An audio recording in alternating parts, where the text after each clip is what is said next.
How to use Google Agentspace. So first thing you need to do is go to your available browser and type in on the search bar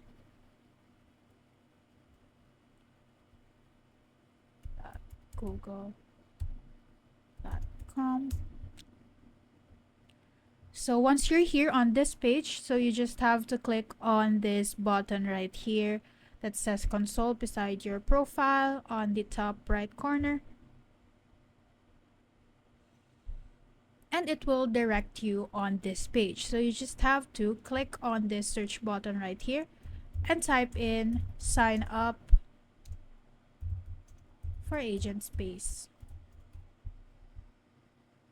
So on this last option, you can see here, click on this one, and it will automatically lead you to this page. So you just have to, what you can do is you just have to fill all of these forms.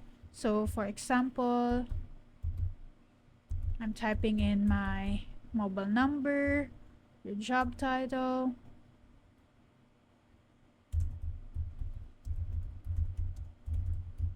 and your company name,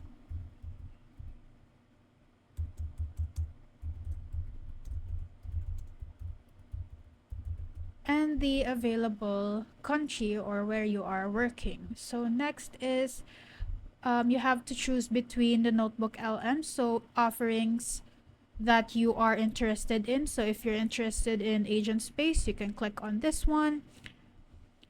What says here on the left is to unlock enterprise expertise for employees with AI agents. So you just have to read on this one. And once you're done filling on these forms, so you just have to click the check list right here, and then you can click the submit request. So once you have submitted your request, you will have an invitation that will be emailed onto your email, and you can access the Google Agentspace. So that's how to use Google Agentspace. So if you have any questions, leave us a comment down below, and we'll see you again on the next one. Thank you.